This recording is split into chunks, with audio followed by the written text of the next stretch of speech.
بسم اللہ الرحمن الرحیم. جیسے کہ آج میں آپ لوگوں کے اسکول میں اس لیے آیا ہوں کہ ہم نے سندھ کے پرائمری اساتذہ کے لیے پیٹن حیدرآباد سٹی کی جانب سے سروس اسٹرکچر BPS 17 کے لیے پرائمری اسکول کے لیے ٹیچر کے لیے ہم عملی میدان میں اتر چکے ہیں. جو 2021 کی پالیسی میں رکھا گیا تھا اور 2020 چل رہا ہے، لیکن سندھ حکومت بڑے افسوس کی بات ہے کہ اس کا آج تک نوٹیفیکیشن نہ نکال سکی. اس کے اسباب کیا ہیں، وزیر اعلیٰ صاحب کی کیا مجبوریاں ہیں، وزیر تعلیم کی کیا مجبوریاں ہیں، ہمیں ابھی تک اس چیز کا علم نہیں ہے. لیکن اتنا ضرور پتا ہے کہ گزشتہ گواز ہر 6 مہینے بعد نئی پالیسیز لاتی ہے. 18-17 سے 18 سے 19 سے 20 گریڈ تک جا رہے ہیں. اس میں ہمیں کوئی اعتراض نہیں ہے، وہ ان کا حق ہے، ان کی یونینز کا حق ہے، وہ لے. ہم ان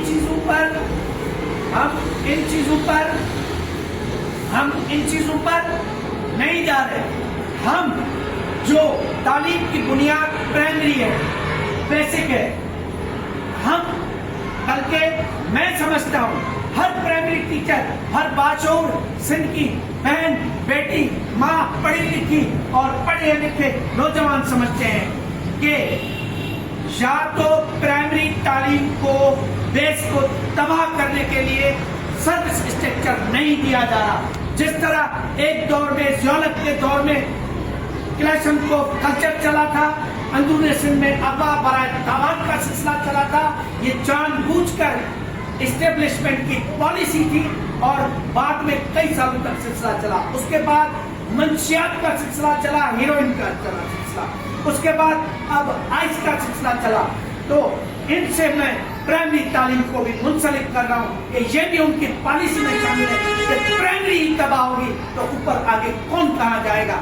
تو ہمارا پرائمری جو ہے بنیاد، اس کا سیکنڈری بھی الگ کیا جائے، مرچ کیمپس بھی الگ کیا جائے اور 17 گریڈ دے کے ہم لوگوں سے پرائمری سے ہی 16 پکا 17 گریڈ گزیٹڈ ہمیں دیا جائے، 18 بھی ہمیں دیا جائے. پھر آپ پرائمری اور سندھ کی پرائمری کی تعلیم کو منظم، مستقل اور مضبوط دیکھو. اگر کوئی کہتا ہے کہ پرائمری تعلیم بیکار ہے تو میں ان کو کہتا ہوں شرم تم کو مگر نہیں آتی.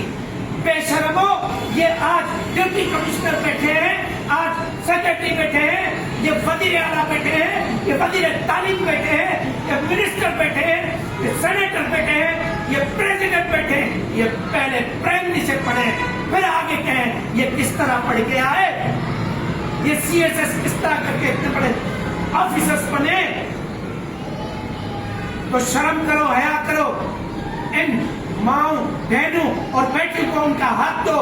میں وزیر اعلیٰ صاحب سے، وزیر تعلیم سے محبانہ گزارش کرتا ہوں کہ ان بہن بیٹیوں کی آپ دعائیں لیں. ایسے نہ ہو کہ روز محشر یہ اپنے حق کے لیے خدا کے سامنے تمہارے سامنے کھڑی ہو جائیں. بلکہ تمہیں چاہیے کہ وزیر اعلیٰ سندھ اور وزیر تعلیم ان کا حق ان کو دلائے. بہت شکریہ.